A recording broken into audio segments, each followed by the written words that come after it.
ઢોકળીનું શાક તૈયાર થઈ ગયું છે.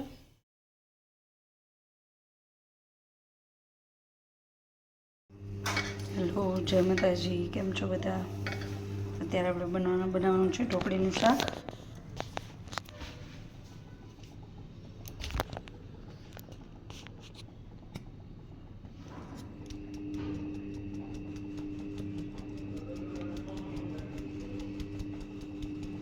એના માટે આપણે ચણાનો લોટ ચાળી લઈએ.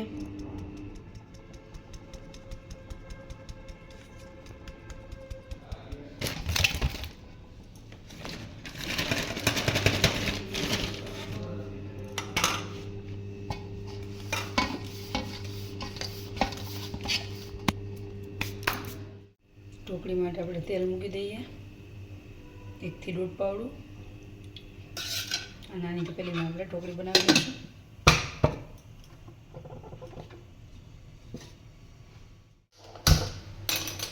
આપણે વઘાર કરી લઈએ ઢોકળી માટે. થોડીક છાશ પણ લઈ લઈશું.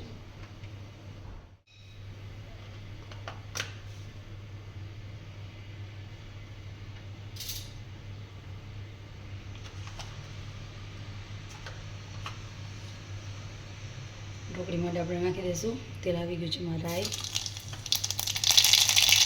જીરું, હિંગ અને થોડીક હળદર નાખીને આપણે એમાં છાશ નાખી દઈશું.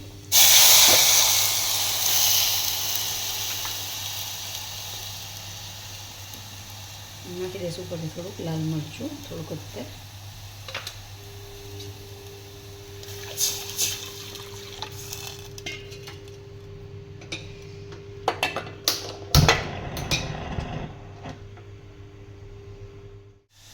એમાં નાખી દઈશું થોડુંક મીઠું નાખવાનું બાકી છે. આપણે સ્વાદ પ્રમાણે થોડું આ ઉકળી જાય પછી આપણે આની અંદર ચણાનો લોટ નાખીને ઢોકળી બનાવી લઈશું. ઢોકળી ખાટી જ સારી લાગે, ખાટી છાશની બનાવેલી છે.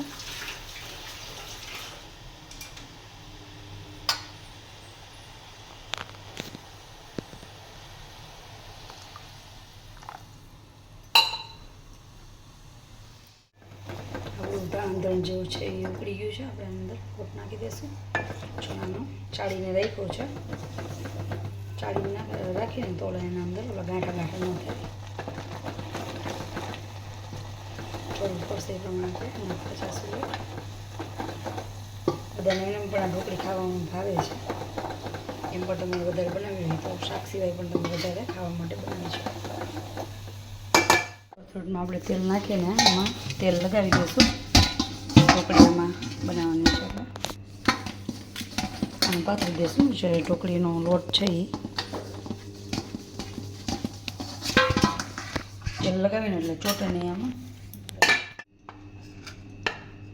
આપણે ઢોકળીનો લોટામાં નાખી દઈએ. અને ઢોકળી આપણે પોળી કરીને ઢોકળી પાડી લઈશું.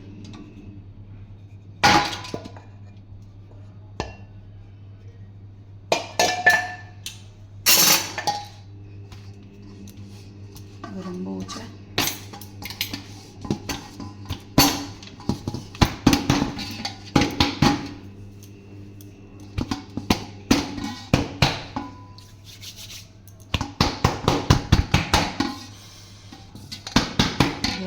ગરમ જ કરવું પડે, ગરમ એટલું લાગે.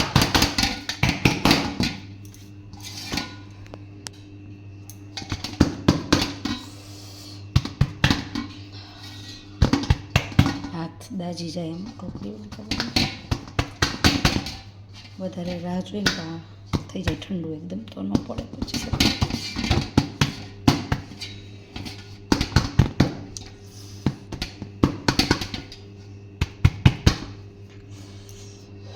જો લાલ લાલ હાથ થઈ ગયા અહીંયા.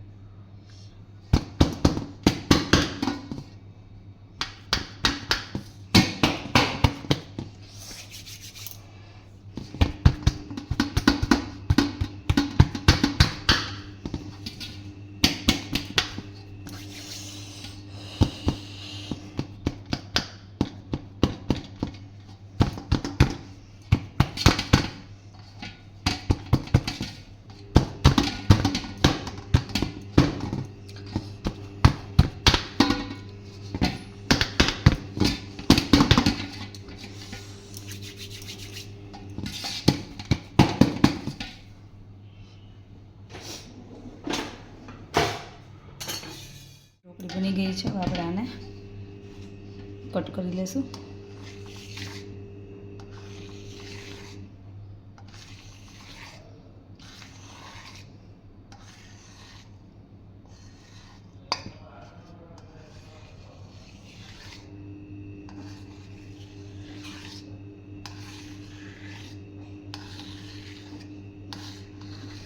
ઠંડી જો એકદમ થઈ જ ગઈ છે. હવે નીકળવા માંડે સીધી ઠંડી થાય એટલે.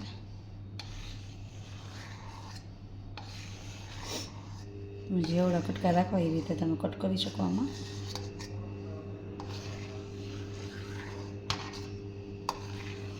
હવે પહેલાં આપણે ઢોકળીનો વઘાર કરી દઈશું અલગથી.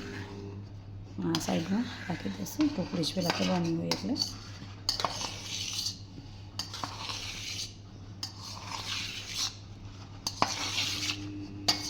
એકદમ ખાટી ઢોકળી થઈ છે મસ્ત.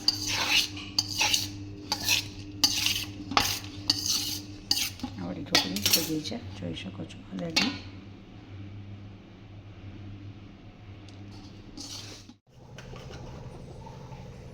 આપણે તેલ આવી ગયું છે, ઢોકળીનો વઘાર કરી લઈએ.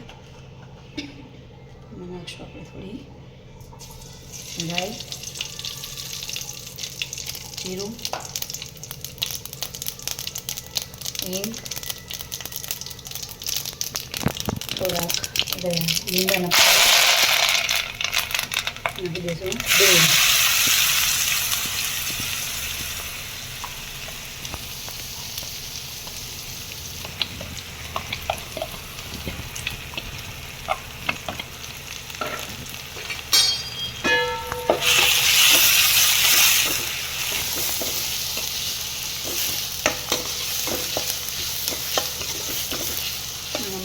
લીલા લસણનું પાણી નાખી દઈશું. પાણી લીલા લસણ નાખી દઈશું.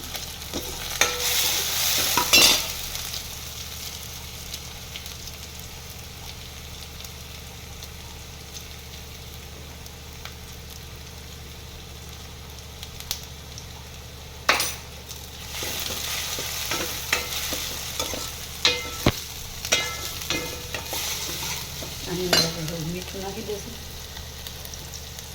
ઢોકળીમાં નાખેલું છે, હવે આમાં ખોબરનું પણ નાખી દેવું થોડું. થોડી હળદર નાખી દઈશું આની અંદર.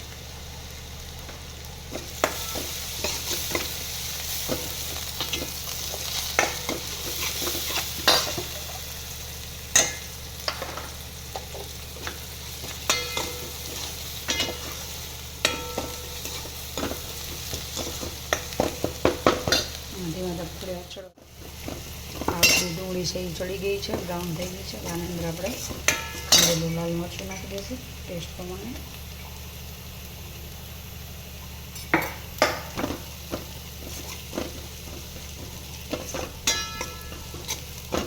તમને જેવું તીખું જોતું હોય એ પ્રમાણે તમે નાખી શકો. અંદર આપણે થોડા ટમેટા પણ નાખી દઈશું. ટમેટા એટલે ઓછા નાખ્યા છે, કેમ કે આની અંદર છાપે પડી. ટમેટા નાખી જાય છે થોડી વાર માટે છોડવા દઈશું. મરચું શેકાઈ ગયું છે, ટમેટા સોફ્ટ થઈ ગયા છે. હવે આની અંદર આપણે થોડું પાણી નાખીશું.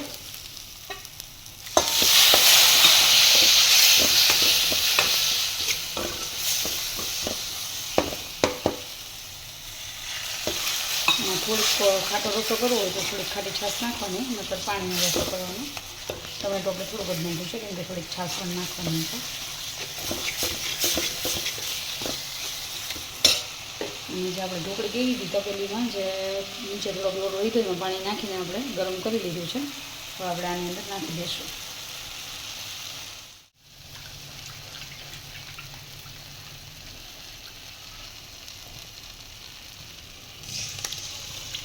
આનાથી તમારે જે શાકનો રસો હોય એ ઘાટો થઈ જાય, ગ્રેવી ટાઈપ.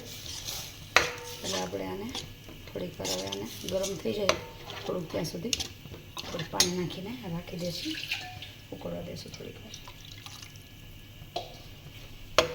નકર આપણે ચોકોદાર આવી રીતે લોટ ન રહ્યો હોય ને તો પછી થોડીક ઢોકળી હાથથી મસળીને અંદર પાણી નાખીને નાખી દેવાનું. ઘાટો રસો કરવા માટે આપણે આ થોડુંક નાખવું પડે અને થોડીક છાશ નાખી દેવાની એની અંદર. હવે ઉકળી જાય પછી થોડું પાણી નાખીને રસા માટે અને પછી ઢોકળી ઉકળી જાય પછી નાખી દેવાનું. થોડીક છાશ એડ કરી દઈએ રસામાં. ઢોકળી તે ખાટી છે, આ શાક ખાટું જ સારું લાગે. ઘરની જે છાશ હોય ને ખાટી એમાંથી જ મસ્ત બને. બધું અંદર ઓલું થઈ ગયું છે, થોડુંક પાણી પણ આપણે હજી નાખી દઈશું રસા માટે.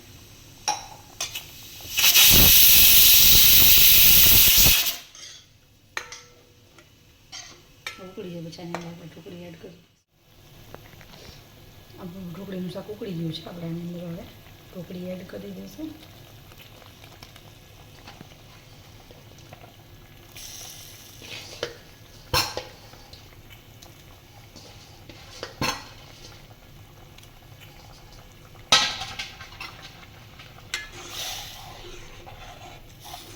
જોઈ શકો છો આપણું ઢોકળીનું શાક રેડી થઈ ગયું છે.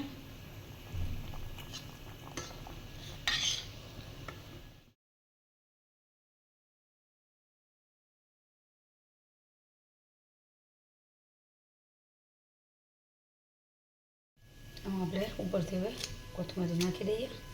શાક આપણું થઈ ગયું છે.